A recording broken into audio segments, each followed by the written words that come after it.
My name is Dana Ingram. I'm 38 years old, and I spent 20 years as an Army medic learning exactly how fast a small body loses heat. So when my neighbor's number lit up my phone at 11:40 on a storm warning night, and I heard my 8-year-old daughter's teeth chattering through the speaker, my parents' farmhouse locked up tight behind her, some switch flipped in me that has never flipped back. My mother and father called it discipline. They called it toughening her up. They had raised me the same way, and they liked to say I turned out fine. What my father said to me on that porch, with my daughter's wet shoes still sitting on a neighbor's doormat, was ugly. What he and my mother did 3 weeks later in front of a judge was worse. And what I finally did about it, after 20 years of following orders, holding the line, and keeping every family secret I was ever handed, not one person in my family saw coming. Welcome back to Calm Drama Stories, where quiet people finally stop being quiet and families learn that love without safety isn't love at all.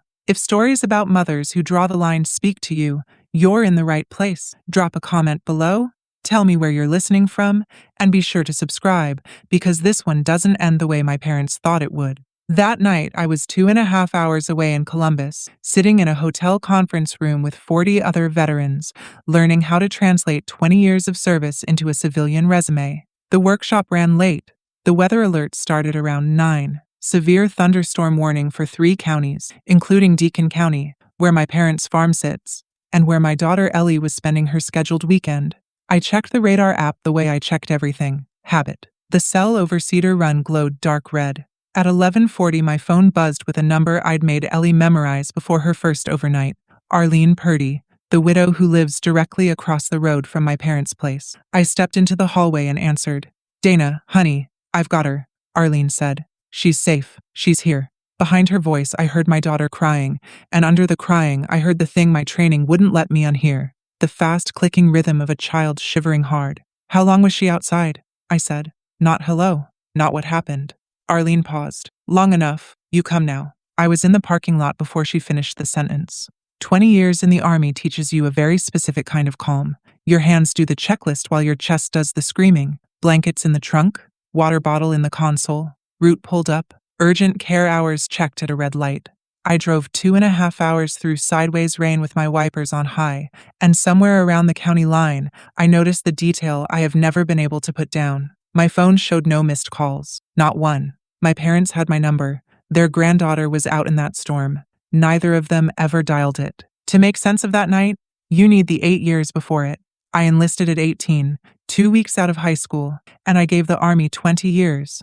Combat medic first, then logistics, 2 deployments, a stack of coins and ribbons that fit in one shoebox. Ellie was born when I was 30 at Fort Campbell. Her dad, Kyle, is a decent man who builds infrastructure projects overseas. We divorced when she was 4. Gently, the way 2 tired people close a business. He sends support on time and calls when the time zones allow. Then came the assignment I couldn't refuse. 12 months in Korea, unaccompanied, no dependents allowed. Every military parent knows the piece of paper that makes that possible. A family care plan. Mine had 2 names on it, Walt and Sharon Ingram, my parents. Retired, respectable, 7 miles outside Cedar Run, Ohio, in the farmhouse I grew up in. The probate court made it official. Temporary guardianship of a minor child, signed by me at a folding table with a notary, 6 days before my flight. I'm not a crier, but I'll tell you that signature is the heaviest thing I have ever written. For 12 months, they did fine, or look like it. Video calls every Sunday. Good report cards. Ellie learned to collect eggs and name clouds. My mother baked. My father, who had spent my whole childhood as hard and gray as a fence post, seemed softer with a granddaughter than he'd ever been with a daughter. I came home 8 months before that storm, retired at 38 with a pension and a plan. Here's the detail that will matter more than anything else in this story. That guardianship paper I signed before Korea was still alive, and a court paper doesn't die just because a mother comes home. I moved back to Cedar Run for one reason. Ellie had a school there, a best friend there, a teacher she loved. Ripping her out of 3rd grade to start over in a strange city felt like making her pay for my career twice. I rented a little blue house in town, 15 minutes from the farm, and I filed the motion to terminate the guardianship the same week I unpacked. My lawyer, Meredith Klein, told me the hearing would take about 6 weeks to get on the probate docket. "Routine," she said. In the meantime, she gave me advice I have replayed 1,000 times since. Keep things cooperative. Don't yank the child away from the guardians while the motion is pending. Judges notice hostility. So we ran a transition schedule. Ellie lived with me, and every other weekend she stayed overnight at the farm. I want to be clear about something, because I know how this sounds. I did not hand my daughter over blind.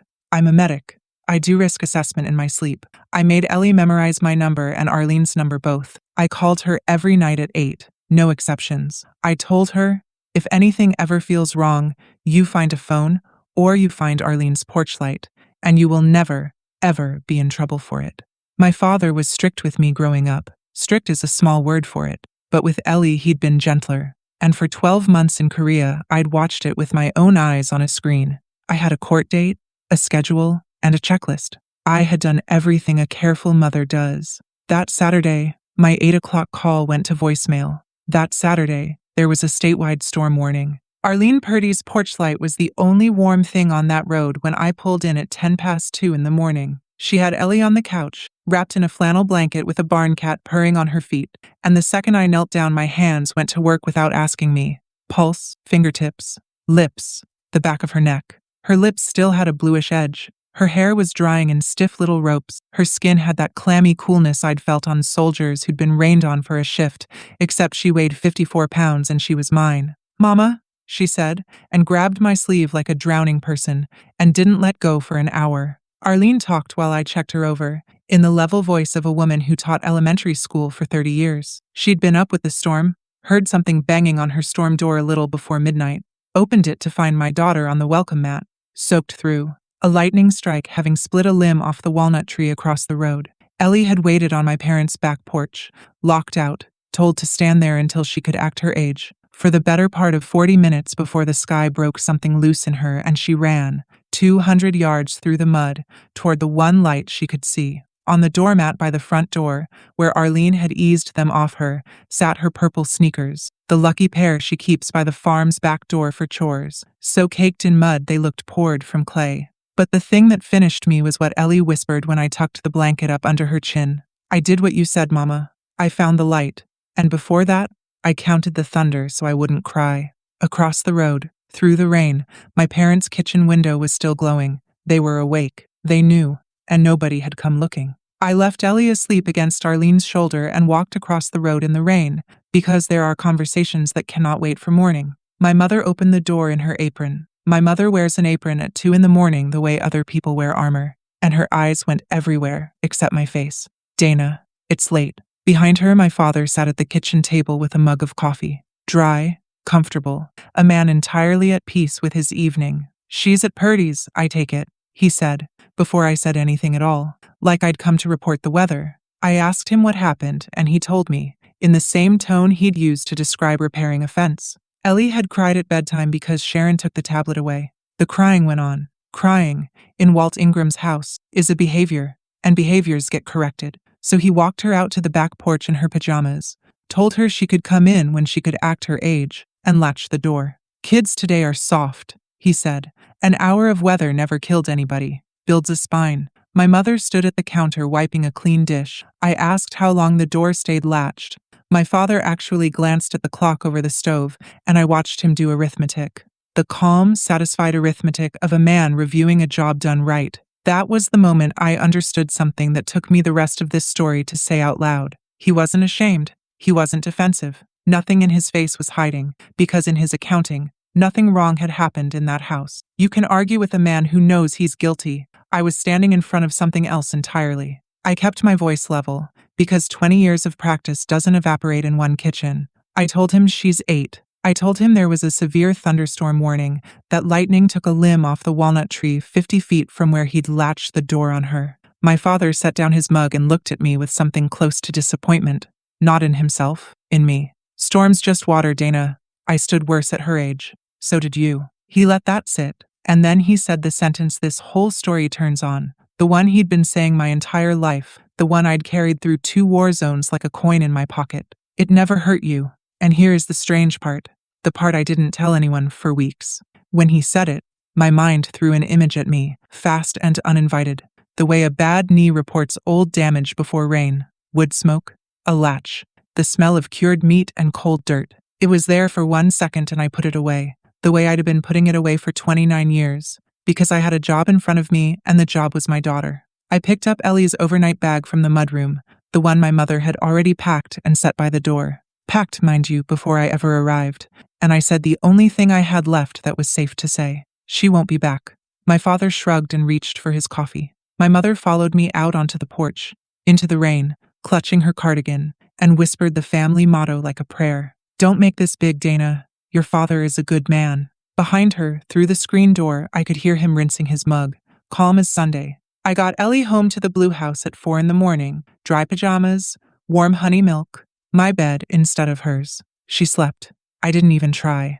I sat at the kitchen table with a folder I hadn't opened since spring, and I read the guardianship papers by the stovelight. Twice. The way you read an enemy position. There it was. In the clean language courts use for messy things. Walter and Sharon Ingram. Guardians of the person of a minor child. Still in force. Termination hearing in 3 weeks. I texted Meredith Klein at 4:30, not expecting an answer, and got one in 4 minutes, because good lawyers apparently don't sleep either. Her reply put ice in my stomach. Until a judge signs otherwise, they are the legal guardian. Keep her with you. Document everything, but understand, technically tonight, they could demand her back, and we'd be the ones out of compliance. I sat with that. The 2 people who had latched a door against my shivering daughter held more paper on her than I did. I'd signed it to serve my country, and now it hung over my kitchen table like weather. The Army teaches you that whoever controls the paperwork controls the battlefield, and for one long night, the paperwork was theirs. Around 6, I watched the storm drag its tail east and made coffee and a decision with it. There is a version of this story where I waited 3 weeks, kept it quiet, and let the hearing sort it out politely. Cedar Run would have liked that version. Instead, when the urgent care opened at 8, my daughter and I were the first ones through the door. And what I did next, this town still talks about. The urgent care in Cedar Run shares a parking lot with the feed store, which tells you most of what you need to know about our town. The doctor on duty was young and thorough. She checked Ellie head to toe, listened to her lungs, and wrote it all down in that flat clinical English that will never capture a night like ours. Prolonged cold and rain exposure, approximately 40 minutes, presenting with resolved shivering, no hypothermia admission required, emotional distress noted. Ellie, who answers adults honestly because I raised her that way, told the nurse everything without knowing she was telling anybody anything. Grandpa said the rain would make me quit crying, she said, swinging her feet off the exam table. It didn't work. I just got quiet. The nurse's pen stopped. Her eyes came up and found mine over my daughter's head, and we had one of those silent conversations women have been having forever. Out in the hallway, there's a poster I must have walked past a dozen times that year without reading. Mandated reporters, it says. Certain professionals are required by law to report suspected abuse or neglect. The nurse was one. The doctor was one. Standing in that hallway, I understood the machinery was probably going to start whether I touched it or not, and I had a choice about what kind of mother I was going to be inside that machinery. I could be the one it dragged along, or I could be the one who walked in the front door on her own 2 feet. I asked the receptionist if I could borrow a chair and a quiet corner. Then I took out my phone, looked up the number for Deacon County Children's Services, and dialed it myself. The intake worker's name was Brandt, and he was kind in the efficient way of people who hear terrible things for a living. He asked me to state my name and my relationship to the child. He asked me to identify the people I was reporting. And that is how, on a Sunday morning in the town where I was baptized, I found myself spelling out my own parents' names, letter by letter, for a government file. Walter Ingram, Sharon Ingram. Address, Nob Hill Road. My voice stayed level the whole time. My hands stayed still. 20 years of training. The shaking always waits until the work is done, and it kept the schedule that morning too, hitting me in the parking lot afterward like a delayed bill. I want to be honest about what that call cost, because people who've never had to make one imagine it feels righteous. It doesn't. It feels like closing a door in a house you grew up in and hearing the lock catch behind you. In Cedar Run, family handles family. You don't call the county on your own blood. Not for drinking, not for bruises, not for anything. I knew the rule. I'd been raised marinating in the rule. I broke it anyway, with my daughter eating a granola bar in the waiting room, because somewhere between Arlene's couch and that hallway poster I had done the math. Every adult in Ellie's life had followed the rule, all the way back, and the rule is how a latched door gets handed down a family like a dinner recipe. Brant gave me a case number. I wrote it on the back of my hand like a soldier. By the time I got Ellie buckled into the car, I felt lighter than I had in years. By dinner time the next day, my mother was standing on my porch. My mother stood on my porch holding a casserole dish like a passport, because in her world, food is how you cross borders. I let her into the kitchen, but not further, and Ellie stayed in her room, and both of us knew why. Sharon got to it fast, for her. The county had called the farm. A caseworker wanted to interview them. "You have to stop this, Dana. Withdraw it. Tell them it was a misunderstanding." I asked her which part was the misunderstanding, the latch, the lightning, or the 40 minutes. She flinched at the number and recovered, and then my mother, who has never once in my hearing raised her voice, laid out her whole constitution in 2 sentences. "Family handles family. We do not send the government into each other's houses." I said, "He locked an 8-year-old outside in a storm warning, Mom. You watched." And she came back with the second half of the family catechism, the one she'd been saving. The one that landed harder than anything my father said in his kitchen, because she offered it as comfort. "He raised you the exact same way, honey, and you turned out fine." She reached across my counter and patted my hand when she said it. "You turned out fine." There it was, my whole childhood, notarized in 4 gentle words by the woman who witnessed it. I looked at her hand on mine, the same hand that wiped a clean dish while her granddaughter shivered on a neighbor's couch, and I understood I wasn't going to reach her, maybe not ever. What stayed with me after she left wasn't the arguing. It's that in 40 minutes on my porch and in my kitchen, my mother never once asked how Ellie was sleeping. 3 days later, a thick envelope arrived from the Deacon County Probate Court, and I learned my parents were not planning to go quietly. They had lawyered up, a firm out of the county seat, and filed a formal objection to my motion to terminate the guardianship. I stood at my kitchen counter and read what the 2 people who raised me were telling a judge about me. That I had voluntarily absented myself from my child's life for a year, that the child was thriving in their stable, established home, that the mother's living situation was recent and unproven, her civilian employment not yet secured, that the mother had a documented history of mental health treatment. Page 4 had a line that stopped my breathing for a second. Neat as a bayonet. They requested the court-ordered disclosure of my counseling records from the VA, my therapy. The thing I had done right. The thing the Army spent 20 years teaching us to finally stop hiding, dressed up in a pleading as evidence I was unfit. Let me pause here. One mother to whoever's listening. If you have ever had to choose between keeping the peace and keeping a child safe, I'd truly like to hear which one you chose and what it cost you. Leave it in the comments, because I read them, and somebody out there is at their own kitchen counter tonight, holding their own envelope. And stay with me. Because my parents' next move was aimed at the one thing I had left that they could still reach. And the lawyer I was about to sit across from was going to say the words no soldier ever wants to hear. This fight might not be winnable clean. Meredith Klein's office smells like coffee and paper, and she doesn't sugarcoat, which is why I hired her. She spread the objection across her desk like a map of bad terrain. "Here's their theory," she said. "Absent mother, damaged veteran, unstable transition. They don't have to prove you're a monster. They just have to make a judge hesitate." I asked how a year of orders I couldn't refuse becomes abandonment. She looked at me over her glasses. "Because you're the mother. If you were a father home from deployment, you'd get a parade. Mothers get a question mark. It's not fair. It's not written down anywhere. And I watch it walk into courtrooms every year. And the counseling records? I'd done 6 months at the VA Vet Center after retirement, standard readjustment work. The thing every command and every poster begs soldiers to do. Klein said they'd request the file and paint whatever was in it in the worst light.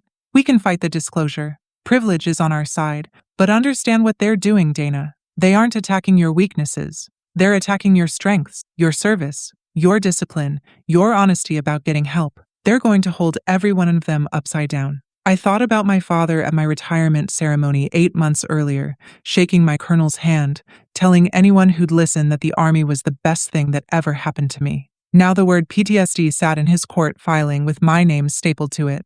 There's a specific taste to that kind of betrayal, and I won't pretend I've fully spit it out.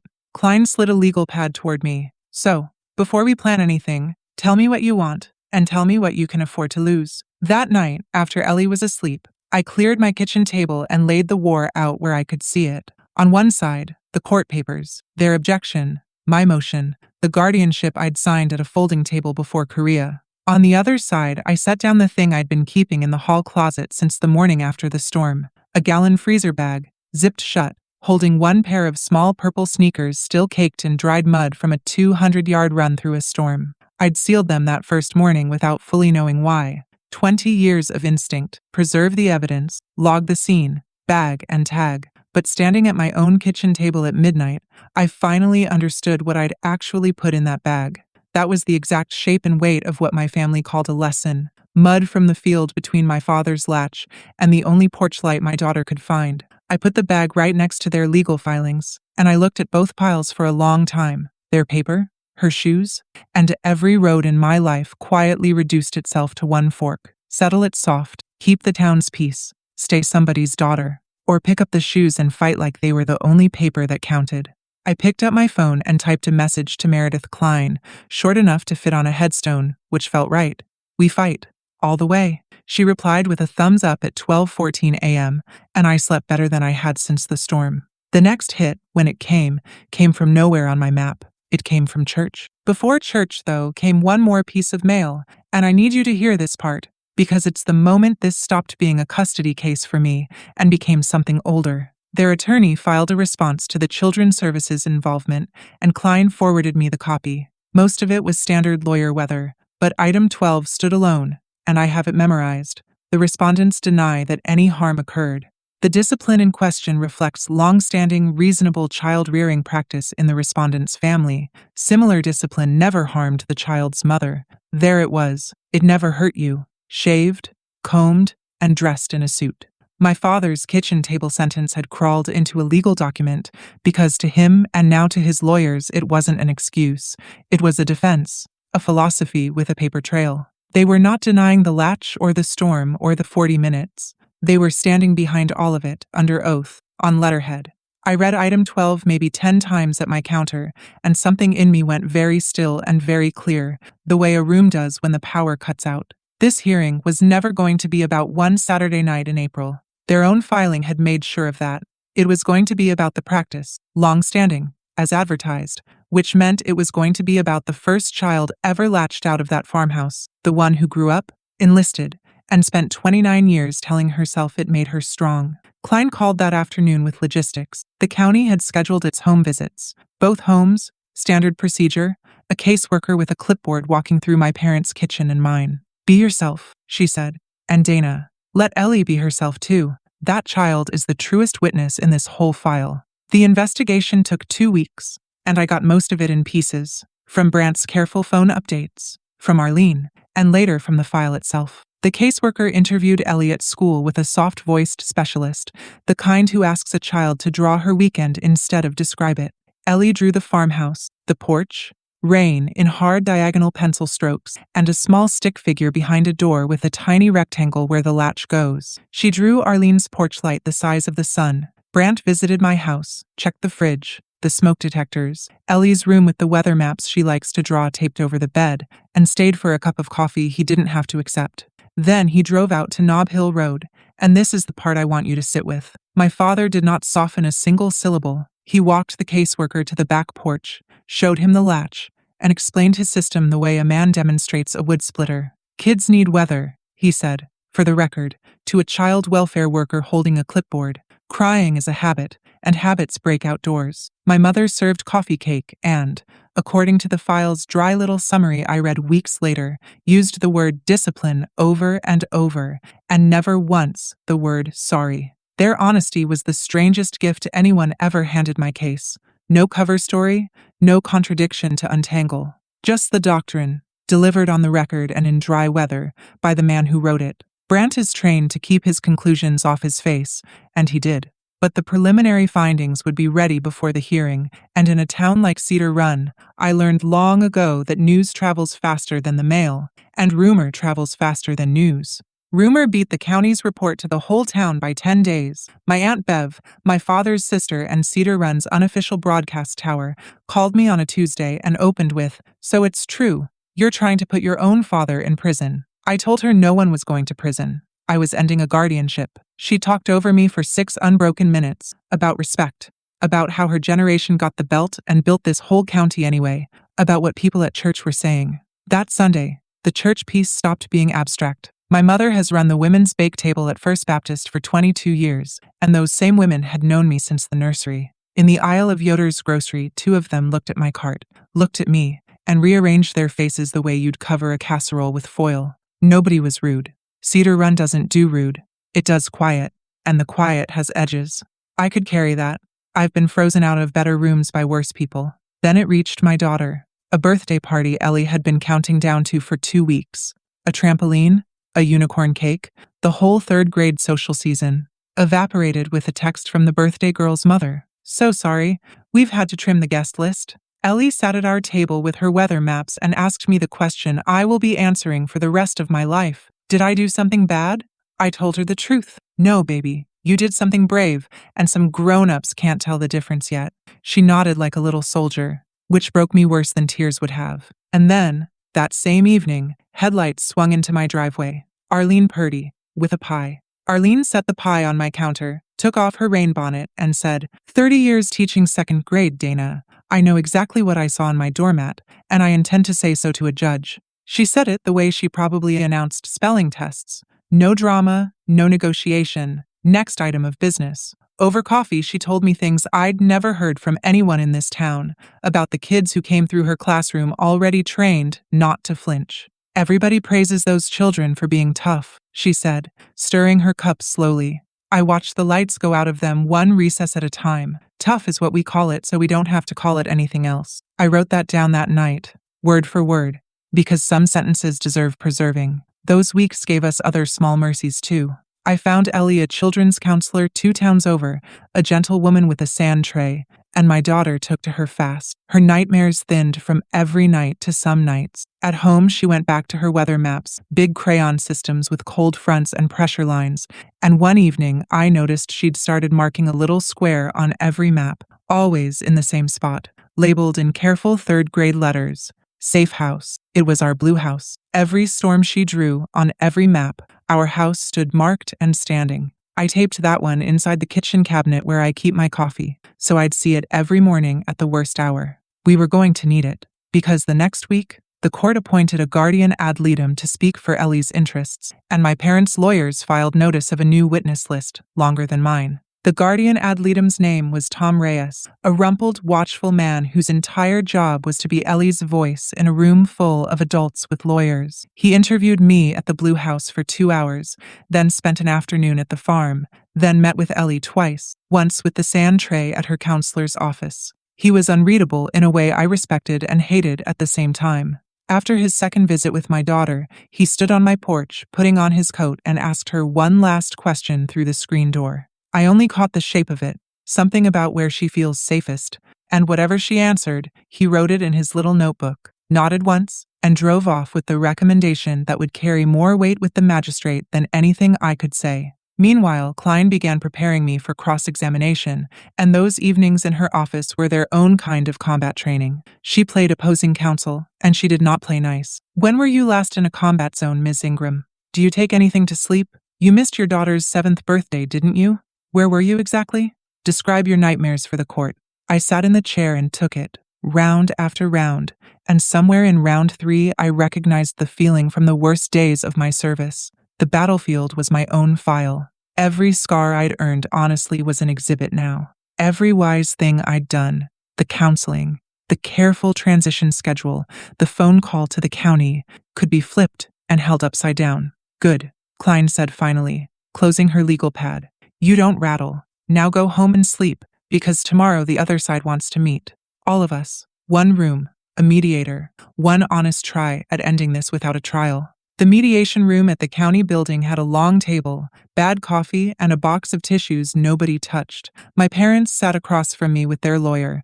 I sat with Klein. A retired judge named Whitfield sat at the end and tried to build a bridge out of air. It went the way you'd expect for an hour. Positions, terms, careful lawyer sentences, until Whitfield asked my father, almost gently, whether he could understand why that night in the storm frightened people. And my father, instead of answering, went somewhere else. I was 9, he said, in a voice I had never heard him use, and my old man took me out on Miller Pond in January to check the ice fishing lines.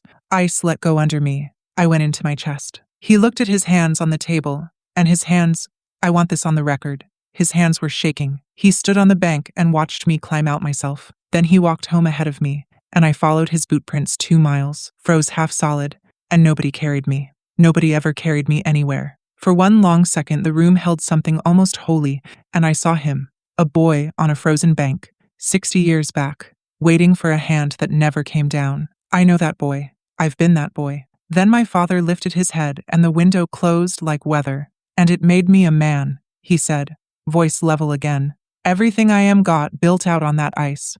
That's what you're stealing from that little girl, Dana. You're raising her to wait for rescuing. He straightened his jacket. I'll not apologize for the one thing I know how to do. The mediation failed inside the next 10 minutes. In the parking lot, my mother took 3 fast steps after me, mouth open, hand half raised, then stopped, folded the hand into her cardigan, and went back to his truck.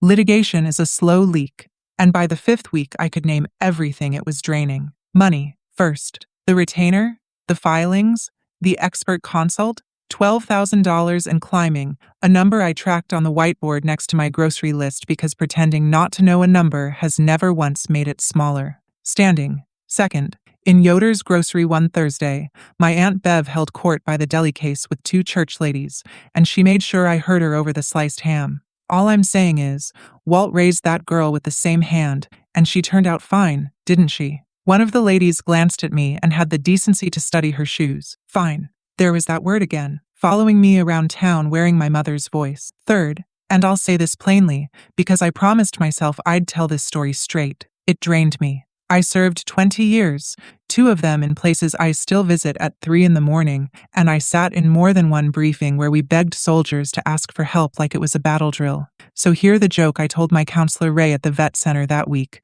the one he didn't laugh at.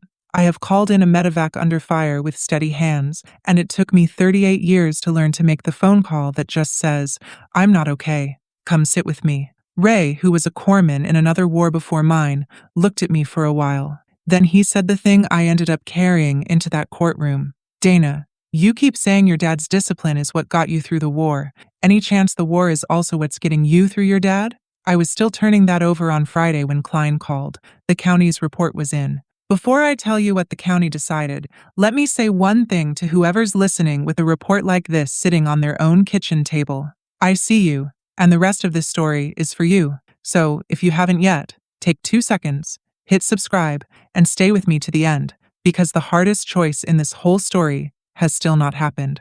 Klein read me the disposition over the phone, and I stood in my kitchen holding the counter. Deacon County Children's Services had completed its assessment, finding, substantiated, neglect, endangering circumstances, as to Walter Ingram. My mother was named in the narrative, unsubstantiated as to her, a distinction I understood and hated and understood. The report cited the storm warning, the latch, the duration, the temperature, the urgent care record, Arlene's statement, and my father's own words to the caseworker, quoted at length, because he had handed them over like a man donating to a museum. Kids need weather. I read that line in his voice and had to sit down. Then Klein gave me the other half, because there's always another half. The county prosecutor had reviewed the file for criminal child endangerment and declined to file charges, proving intent beyond a reasonable doubt against a 69-year-old grandfather with no record. In this county, in front of a jury of his neighbors, was a fight the state didn't want. So, substantiated on paper? Prosecuted? Never. And one more thing, she said. The lawyer thing, the true thing. The county's finding helps us, but probate is its own animal. A judge could still leave the door open for them. Nothing is finished, Dana, which is exactly when the other side reached out. Not with a filing this time, with an offer. The offer came through their attorney on a Tuesday, printed on heavy paper, and I will give it this much. It was smart. My parents would withdraw their objection entirely. The guardianship would terminate by agreement. No trial, no testimony, no cross-examination of anybody. I would have full legal custody of my daughter within the week. In exchange, 2 conditions. 1, a standing visitation schedule, 1 weekend a month at the farm, unsupervised, written into the entry. 2, a mutual non-disparagement clause, which is lawyer for what happens in this family, stays in this family. No one repeats the county's findings, no one testifies about anyone. The file closes and the town moves on. Klein laid it on her desk and, for the first time since I'd hired her, leaned back and told me to think hard about taking it. I don't say this often. Trials are dice, Dana. I don't care how good our facts are. You're a single veteran mother with a counseling file in front of a small county magistrate against two pillars of the local church. This paper is certainty. Certainty. Next week. Forever. As your lawyer, I am telling you it's a good deal. And the want in me, the part that had been marching on checklist and caffeine for 6 weeks, stood up at attention and said, "Take it, soldier. Mission accomplished. Bring your daughter home." But I kept reading it, and the deal had a shape under the shape. 1 weekend a month, my daughter would sleep behind that latch again, with a court's blessing this time, and I would sign away my voice on the way out the door. The silence I grew up marinating in, family handles family, typed up, notarized, and made binding on the next generation. I told Klein I'd answer by the deadline. The deadline was 9 o'clock, the morning of the hearing. I had 1 night left, and I spent it exactly where you'd think. I spent it on the edge of my daughter's bed. Ellie was half asleep under her quilt, her newest weather map taped to the headboard. Our blue house marked "Safe House" in the corner in careful capitals. I was memorizing her face the way you do before a mission when she surfaced and looked at me with those steady 8-year-old eyes. "Mom, do I have to go back to Grandpa's farm?" I gave her the honest answer, which was that a judge was going to help us decide, and that whatever happened, I would be there. She was quiet for a while, working something out. And then my daughter, 8 years old, 54 pounds, the bravest soul I have ever shared a foxhole of a house with, patted my hand exactly the way my mother pats hands and said, "It's okay, Mom. If there's a storm again, I'll just count the thunder so I don't cry." She said it to comfort me. Hear that? She had already packed the lesson into her little rucksack, already folded it neat. When they lock you out, you don't get rescued. You get quiet. 1 generation. That's all it took. 1 weekend schedule and 1 latch. And the doctrine had already crossed into her. The way it crossed into me in a smokehouse I hadn't let myself think about in 29 years. Wood smoke and cured meat and cold dirt. A 9-year-old counting thunder in the dark and deciding, with a child's terrible clarity, that crying was a defect and she would fix it herself. I sat with my sleeping daughter until midnight, and then I went to the kitchen, picked up the freezer bag with the purple sneakers, held it in my lap like a folded flag, and typed the message to Klein that ended one version of my life and started another. No deal. Put me on the stand. In the morning, I wore the suit from my retirement ceremony. The Deacon County Probate Court sits on the 2nd floor of a limestone building older than anyone's grievances, and the courtroom itself is small. Oak benches, a ceiling fan that ticks, an Ohio flag gone soft with age. Small matters in a room like that. Every breath is public. My parents were already seated when I came in, my father in his funeral and wedding suit,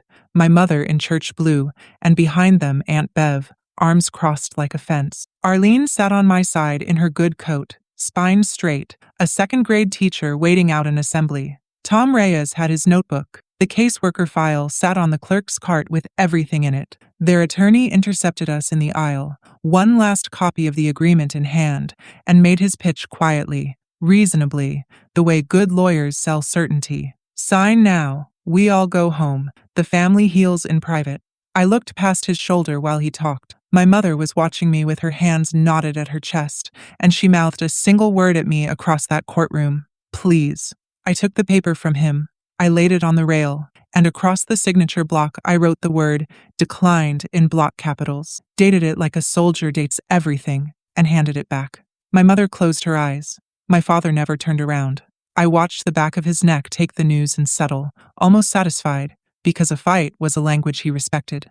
Magistrate Hollis took the bench at 9 sharp, a gray, precise woman with reading glasses on a chain, and called the matter of the guardianship of Ellie Grace Ingram, minor child. Their side stood. "Your Honor, the objectors call Walter Ingram." My father buttoned his jacket, walked to the stand, and put his hand on the Bible like a man who had been waiting his whole life to be asked. I will say this about my father. He did not lie up there. He sat straight, spoke slow, and laid his life's philosophy on the record with the pride of a mason showing his wall. Yes, he'd put the child out on the porch. Yes, he'd latched the door. He described it as a standard correction, a method with a track record. And when his lawyer asked about the storm, he said what he'd said in his kitchen: "Storm's just water." And 2 heads in the gallery actually nodded. I watched Magistrate Hollis write something down. Then his attorney turned him toward me, and the real strategy stood up and showed itself. Wasn't it true that his daughter had been absent from the child's life for a full year?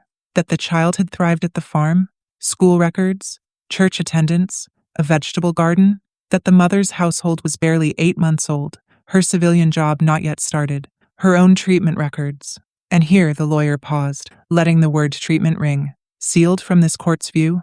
And then my father did the thing I knew was coming and still wasn't ready for. He pointed at me, not rudely, proudly. Look at her, he told the courtroom. 20 years, United States Army, steady as a post. You think that grew in soft soil? I built that. My father built me, and I built her. And all I was doing was building the little one, same as I was built. He was offering me to the court as Exhibit A. My service, my steadiness, my whole survived life, entered into evidence as proof the latch works. The doctrine had found its perfect closing argument, and the argument was my face. Klein leaned into my ear as his testimony wound down and gave me the exit one final time. Last chance, Dana. We can rest on the county's file. You don't have to take the stand. Your records stay sealed. The magistrate shuffled papers. Their lawyer said, nothing further, and I stood up. Here is the thing nobody in that courtroom knew, not even Klein, because I had only fully decided it somewhere between the aisle and my feet. I was done letting silence be the family's load-bearing wall. Your Honor, I said, I'd like to testify, and before I do, so no one wonders what I'm hiding, I waive privilege on my counseling records. The vet center file, all of it. The court can read every page. The room did that small-town thing where nobody moves and everything shifts. My mother's chair creaked. Their attorney came halfway out of his seat, scenting either gift or trap, and unable to tell which. Klein looked at me for a long second, closed her eyes exactly once, like a woman folding a losing hand she'd played perfectly, and then nodded and said, Petitioner calls Dana Ingram. Walking those 15 feet took 29 years. I put my hand on the same Bible my father had used, sat down, adjusted the microphone the way I'd adjusted 100 radios, and found my daughter's freezer-bagged sneakers in my mind and set them on the rail where I could see them. Klein's first question was the one we'd rehearsed. State your name and your relationship to the child. Dana Ingram. I'm her mother. Her second question was the one we had never rehearsed because I'd told her at the counsel table in a whisper that the plan had changed. Ms. Ingram, she said, steady as a metronome, your father testified that his methods never hurt you. Take your time. Tell the court about the smokehouse. My father's head came up. My mother's hand went to her mouth. And outside the tall second-floor windows, I swear on my discharge papers, it began. Soft at first, then steady. To rain. I was 9, I said, and my voice held. The winter my grandfather died. And until this morning, I have never told this to a single living soul. My grandfather's funeral was on a Thursday. I cried at the graveside. I was 9, and he was the only man who ever let me sit on his lap and just be small. That evening, my father told me crying was a habit, and habits break outdoors. There was a storm coming up from the river valley. He walked me out to the smokehouse, past the woodpile, put me inside with the cured hams and the cold dirt floor, and set the latch. It had one window, high up, wired glass. I watched the storm through it most of the night.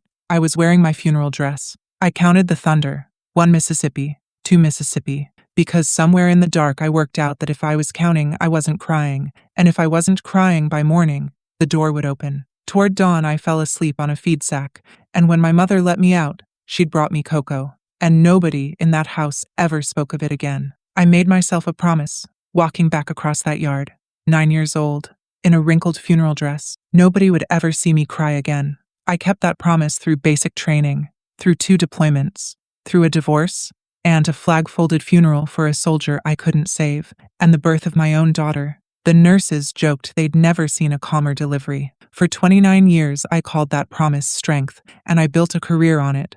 And my father just sat in that chair and claimed my whole life as his good work.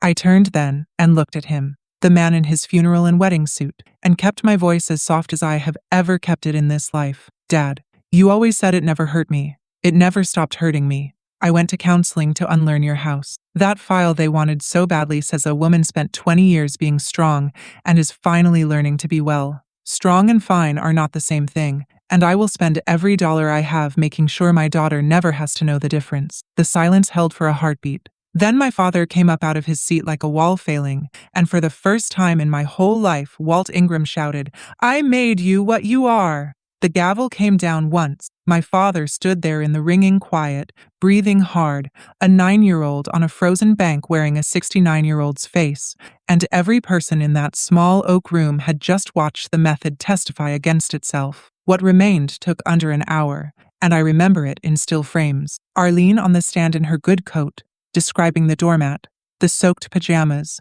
the blue lips, in sentences you could carve into limestone. The county's file, entered without objection, my father's own quotes read into the record while he stared at the flag. And then, Tom Reyes, unreadable Tom, opening his little notebook to give the guardian ad litem's recommendation, and the magistrate asking what the child herself had said about where she feels safe. Reyes found the page. She told me, "Home is where my mom checks the locks twice. Locks keeping the weather out?" she said. "Not keeping her out?" He closed the notebook. "This office recommends termination, Your Honor, and recommends against any court-ordered visitation at this time." Magistrate Hollis took off her reading glasses. She spoke plainly. "The law presumes a fit parent. The presumption had not been dented, and the evidence," she looked at my father over the top of her frames for a long, level moment, "ran considerably in the other direction. Guardianship terminated. Full parental rights and custody restored to the mother. The motion for grandparent visitation denied." She signed the entry right there. One page, one signature, and the clerk stamped it. And that stamp, that little mechanical thunk, was the whole war ending. I want to tell you, winning felt like fireworks. It felt like a field going quiet. My mother walked past me in the aisle with her purse held in both hands like something rescued from a fire, and did not look at me. And I understood I had just heard her voice for the last time in a courtroom or maybe anywhere. My father stopped at the door and he did look. A long look, no shout left in it, and in his eyes I finally saw the actual cost of the day, the item no entry can restore. The father I had spent 20 years imagining, the one who was hard because someday he'd tell me it was all for love, that man had never existed. I had the signed page in my hand. Both things were true at once, and I carried them both out into the rain. I won't dress up what came after, because real endings don't tie. My father never apologized. Not that week. Not since. The prosecutor's office closed its file for good.